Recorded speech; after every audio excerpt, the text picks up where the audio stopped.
নমস্কার বন্ধুরা। নিঃসন্দেহে বাঙালির সবথেকে বড় উৎসব শারদীয় দুর্গাপূজা। দেবী দুর্গা আমাদের ঘরের দেবী। দেবী দুর্গার মহিষাসুর বধের কাহিনী আমাদের সবারই জানা। তবে বেদ, পুরাণ, উপনিষদ তথা ইতিহাসের পাতায় আমরা দেবী দুর্গাকে কিভাবে খুঁজে পাব, সেই নিয়ে আজকের আলোচনা। চলুন শুরু করা যাক।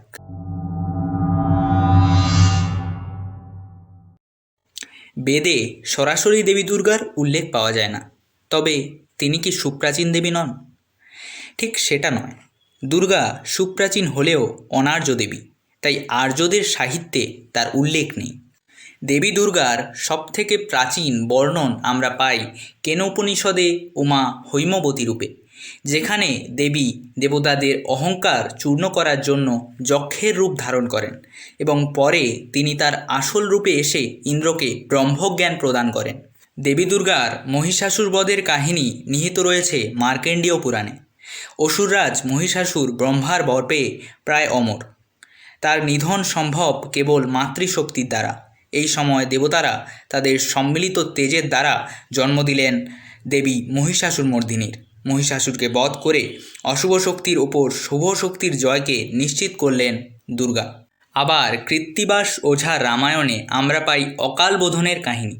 রাবণকে পরাজিত করার জন্য 108টি পদ্মফুল দিয়ে দেবী দুর্গার পূজার আয়োজন করেন রাম।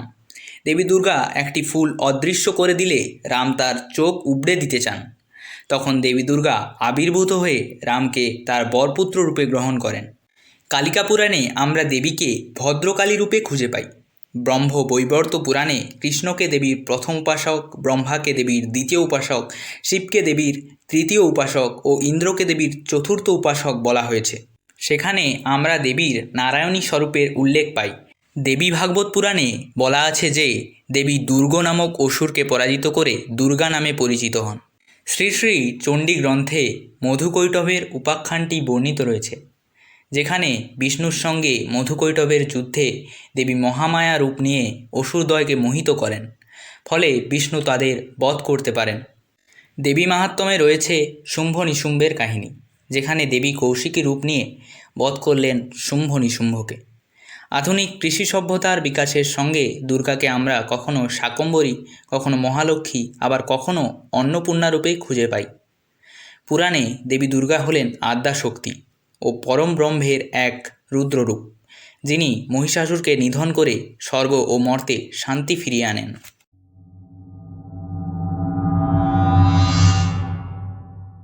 দেবী দুর্গার সবথেকে প্রাচীন নিদর্শন পাওয়া যায় মহেঞ্জোদারোর একটি শিলে। সেখানে একজন নারীকে একটি মহিষাকৃতি প্রাণীকে শূলবিদ্ধ করতে দেখা গেছে। মধ্যপ্রদেশের কঙ্গড়ে প্রথম শতাব্দীর দশভুজা দুর্গামূর্তি পাওয়া যায়। জম্মু কাশ্মীরে একটি 1200 বছর পুরনো দুর্গামূর্তি উদ্ধার হয়েছে, যেটিতে দুর্গা একটি সিংহের আসনে বসে আছেন। অজন্তা ও ইলোরার গুহাচিত্রে রয়েছে মহিষাসুর মর্দিনীর চিত্র।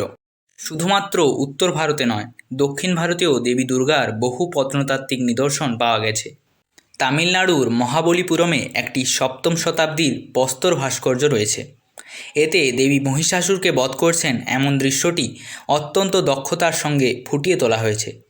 কর্ণাটকের আহিহোলে ষষ্ঠ শতাব্দীর একটি গুহা মন্দির রয়েছে, যেখানে মহিষাসুর মর্দিনীর মূর্তি দেখা যায়। এটি চালুক্য আমলের শিল্পকলার এক অসাধারণ উদাহরণ। আইহোলে একটি সপ্তদশ শতাব্দীর দুর্গা মন্দির দেখা যায়। এটি মূলত সূর্যের উদ্দেশ্যে উৎসর্গকৃত। মন্দিরের দেওয়ালে দেবী দুর্গার অনেক মূর্তি খোদাই করা আছে।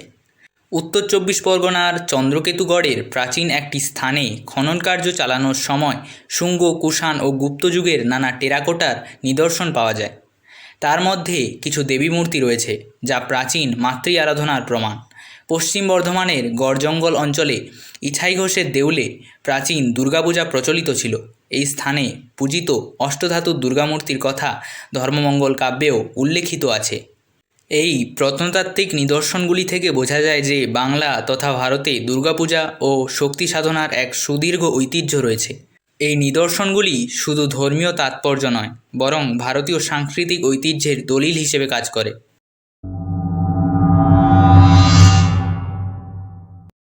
প্রাচীনকালে দেবী দুর্গার যে মূর্তিগুলি পাওয়া গেছে সেগুলি একক মূর্তি ছিল।